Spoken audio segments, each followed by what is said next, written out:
Seguimos na repercussão da incursão militar, do ataque que foi feito pelos Estados Unidos ao longo da madrugada contra a Venezuela. Sobre esse assunto, a gente conversa agora com o professor de Relações Internacionais da ESPM, Leonardo Trevisan, que já está na linha com a gente para entender o que acontece daqui para frente. Professor, bom dia para você, muito obrigada por nos atender. A gente vem tentando entender o que significa na prática esse ataque, além do número de pessoas mortas, feridos, que a gente ainda não tem. O Donald Trump tem uma certa fama de fazer grandes ameaças, maximizar tudo. Ele sempre, quando fala de alguma coisa, diz que o ataque vai ser imenso, gigante, gosta dos superlativos. Como é que fica a figura do Donald Trump na sua análise depois desse ataque de fato feito contra a Venezuela, como já era ameaçado há muitos meses? A principal característica do presidente Trump... Bom, primeiro de tudo, bom dia, Larissa. Bom Bom dia a todos que nos dia! escutam. Primeiro de tudo, vamos devagar. O Trump pode ocupar até o nosso bom dia, né? Ele pode ser dono de tudo, mas do nosso bom dia ele não é. Então, vamos lá, né?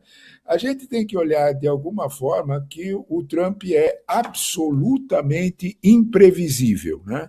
Não adianta a gente tentar pensar em outras medidas com o Trump e imaginar planejamentos, porque isso não é real. Porém, no caso da Venezuela, nós temos que observar que houve uma escalada, não é, Larissa? Ele, em agosto, colocou primeiro 3 destroyers, em setembro ele aumentou a pressão, colocou em outubro o porta-aviões, em novembro ele avisou, os dias de Maduro estão contados. Ao mesmo tempo, iniciava gestões diplomáticas e a Chevron, que era uma petrolífera americana, era a única que podia tirar petróleo da Venezuela como bem, sem problema nenhum. Né? Olha que coisa enrascada, né? Quer dizer, você vai atacar um país que te vende petróleo, que ele cancelou as sanções. É claro que todos nós temos o direito de fazer uma pergunta óbvia: o que quer Donald Trump? Né? O que querem os Estados Unidos? Quando a gente fala Donald Trump, nós temos que ver os interesses reais, né, da indústria petrolífera americana. O que é que eles efetivamente querem? Então, talvez, para a gente olhar para isso, a gente primeiro precisa entender que tudo isso que foi feito, principalmente o sequestro, se ele efetivamente aconteceu, porque nem isso nós sabemos, né? Se efetivamente Maduro foi realmente preso junto com a esposa. Nós temos uma pista sobre isso que é bem complexa. A vice-presidente venezuelana, Darcy Rodrigues, foi muito clara. Ela pediu informações sobre o paradeiro do presidente dela. Olha que maluquice. Né? A vice-presidente não sabe onde o presidente está. Então, de algum modo, é bastante claro que os Estados Unidos romperam todas as linhas vermelhas, atacaram na Venezuela, e a resposta para essa pergunta é elementar, né? O olho está no petróleo. A desculpa, o narcotráfico, é uma desculpa, Larissa. O que interessa mesmo ali é efetivamente petróleo. Professor, é interessante o senhor trazer esse ponto, até porque mais cedo a gente especulava o que acontece na Venezuela daqui para frente. Se os Estados Unidos teriam qualquer tipo de interesse em participar da gestão do país. Mais cedo a gente conversava com o professor Sidney Leite, que também é doutor em Relações Internacionais, e ele falava, olha, tiraram o Maduro, mas o regime ditatorial permanece na Venezuela. Essa situação Sim. segue. O que a gente pode esperar para a Venezuela, os próximos passos? Olha, de fato, isso é ótimo. Né? Essa tua pergunta é ótima, porque nós temos uma situação que é, de fato, na Venezuela, que não vai mudar. Essa eu tenho certeza. Nessa eu aposto. O resto, o poder na Venezuela, efetivo e real, se ele sair da mão da Venezuela para os americanos, aí tudo bem. Mas se ele não sair, o poder na Venezuela continua na mão dos militares venezuelanos. Isso pode esquecer. Sabe por quê, Larissa?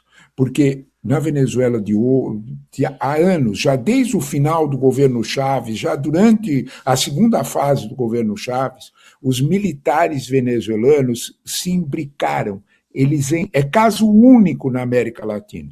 Os militares venezuelanos se imbricaram na estrutura de poder econômico.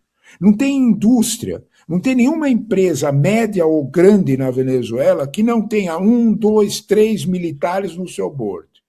A PDVSA, que é a joia da coroa, né, a Petrobras deles, né, ela é composta inteirinha de militares. Então, os militares na Venezuela participam, vamos falar português bem claro, do butim do petróleo, da riqueza do petróleo, muito mais que qualquer outro, e eles têm as armas.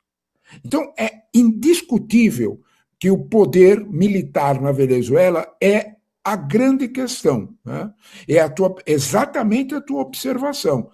Os Estados Unidos, claro, os Estados Unidos, com o poder deles militar muito maior, poderiam dominar a Venezuela, gerir a Venezuela. Será que é isso que eles querem? Não me parece. Né? Dominar um país de 30 milhões de pessoas no conjunto da Venezuela exigiriam tropas muito maiores do que aqueles estão imaginando. Olha, o cálculo do próprio Pentágono para dominar um país desse tamanho é de 150 a 200 mil homens. Não são os 5 mil homens que estão no West Gerald Ford, no porta-aviões. Então, portanto, de algum modo, quando a gente fala de Venezuela, você fala de petróleo e fala de poder militar. Será com eles que será negociado.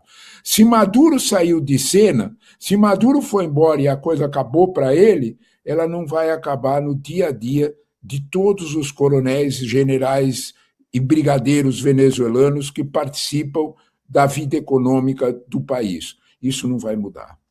Professor, para a gente encerrar aqui, sei que o senhor está com a agenda muito disputada nessa manhã para a gente repercutir. Na Venezuela, a gente tem a situação das forças militares indo para as ruas, tentando fechar o próprio cerco, fazer uma espécie de defesa e, ao mesmo tempo, um protesto contra a ação americana. E a imprensa americana, a NBC News, estou lendo do site deles aqui, está com equipes na Venezuela e diz que tem, inclusive, grupos venezuelanos aí de civis comemorando a ação americana, indo às ruas para comemorar uma possível, eventual, a gente não sabe ainda, derrubada de Nicolás Maduro. Na tua análise, existe algum tipo de risco para uma guerra civil na Venezuela? Ô, moço, você tocou num ponto super, super, super delicado. Você tem toda a razão. Não há dúvida nenhuma. Né? Esse é o pior dos cenários. Né? Uma guerra civil na Venezuela, sem dúvida nenhuma, ela contaminaria toda a América Latina. Pense, se você estrutura uma guerra civil longa, com ataques entre venezuelanos, quem não quer a guerra civil vai fugir de lá. Larissa, nós estamos falando de 1 milhão de venezuelanos na Argentina, 3 milhões na Colômbia, 1 milhão no Peru e quase 1 milhão no Brasil, são mais de 800 mil no Brasil. Um quarto da população venezuelana já fugiriam muito mais de uma guerra. Quando você fala, né, que a mídia americana constata comemoração na rua, sabe, Larissa, você tem razão de lembrar disso, porque, na verdade, quando nós olhamos a eleição fraudada, ela foi fraudada porque o povo venezuelano disse: eu queria outro governo. Se eles vão conseguir ou não é outra história. Se eles vão conseguir derrubar a ditadura militar é outra história. Mas que, de fato, a Maria Corina, seja a Maria Corina ou o Edmundo Gonçalves, ou seja quem for, a população da Venezuela gostaria de paz. A população da Venezuela, com certeza, gostaria de um governo mais estável. E tentou votar nisso. Eu temo que eles tenham razão, que haja, assim, comemorações nas ruas da Venezuela.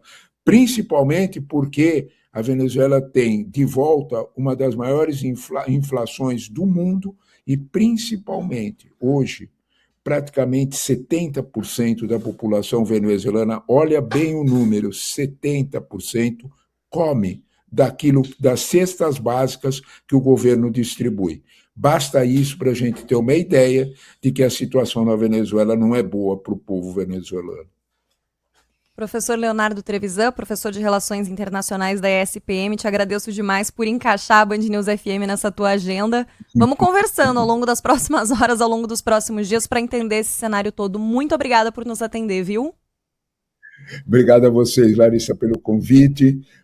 E vamos tentar esperar que a situação melhore na Venezuela e paz para aquela gente. Um abraço a todos, bom dia. Um bom dia.